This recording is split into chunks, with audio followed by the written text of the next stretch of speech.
It's going to be risky. I'm too busy. It's going to take a long time. I'm not smart enough. Hear this and hear this well. All excuses are misalignments. What if you were free of the excuses which are holding you back from the life you want to live? And do not ever allow money to be a reason why you don't fulfill your dharma, your destiny, and what you're here to do. Dr. Wayne Dyer returns to PBS with his extraordinary new special, Excuses Be Gone. Every action that we have is a choice.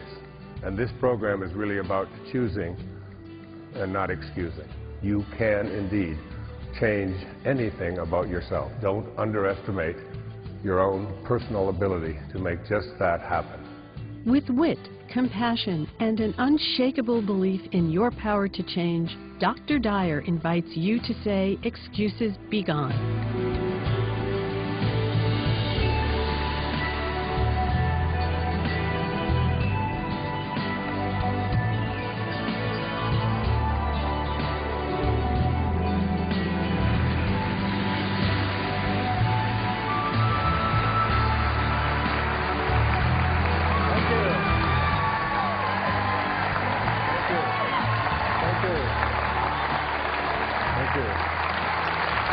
Thank you.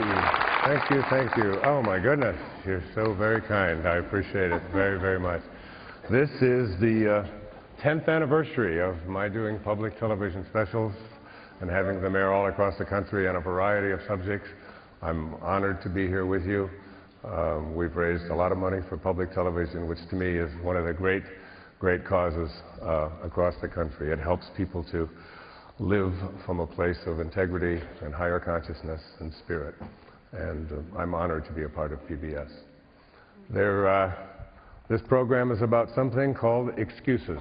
Excuses, excuses, excuses. Habits, habits, habits.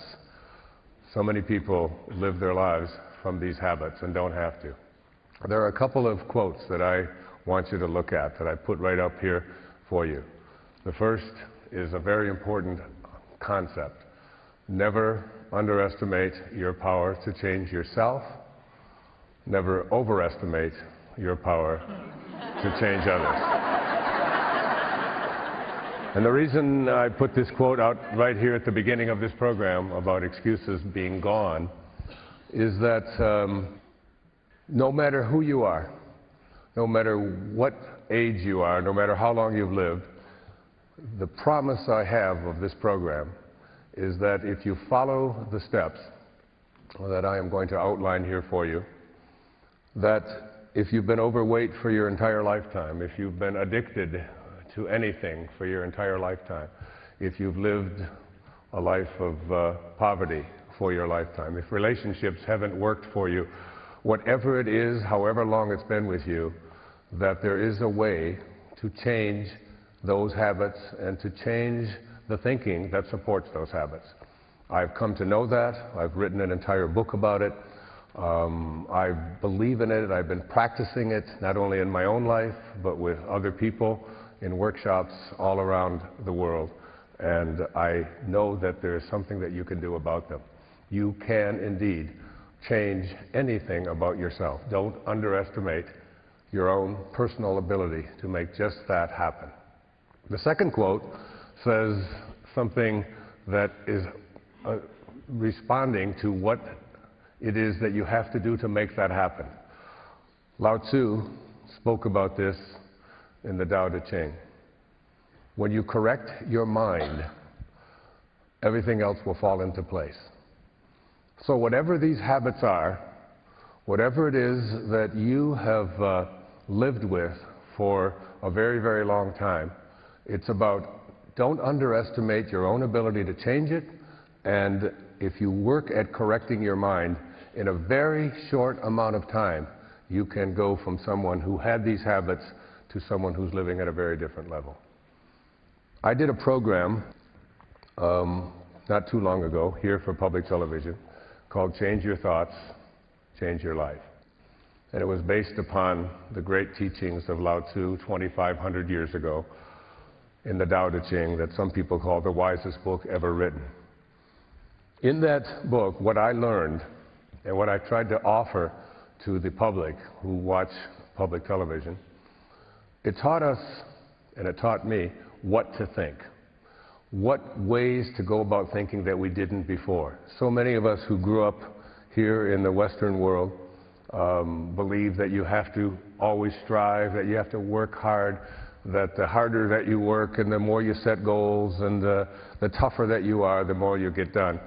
In Change Your Thoughts, Change Your Life, I learned to think flexible, to think soft, to become humble, to be non-interfering, to remember that a journey of 1,000 miles begins with a single step. Take that step. Live in the present moment. So this show, this program that I'm speaking about here, is different from that.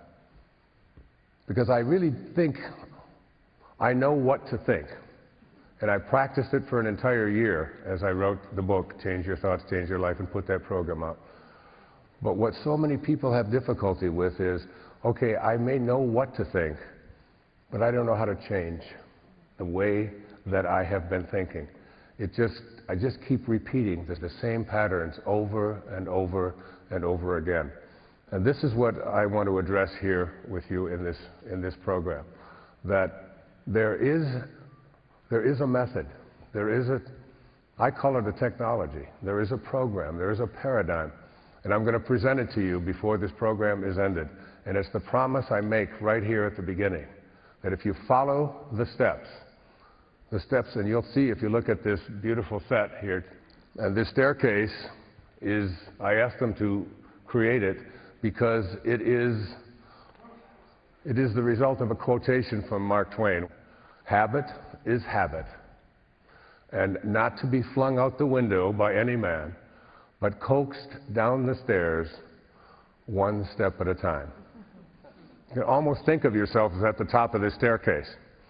And each one of these steps on this staircase represents a way that we have of thinking that in the end keeps us either stuck in that habitual way of thinking or changing those thoughts and no longer identifying yourself as someone who is stuck, who's had a destiny imposed upon them.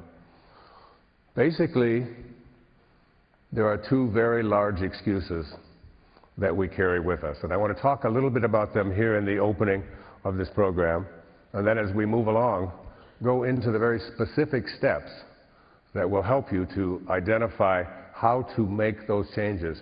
And believe me, the idea that because you've done it for a very long time, or because you've lived with a particular habit for a very long time, is not a reason that it has to take a very long time to change it.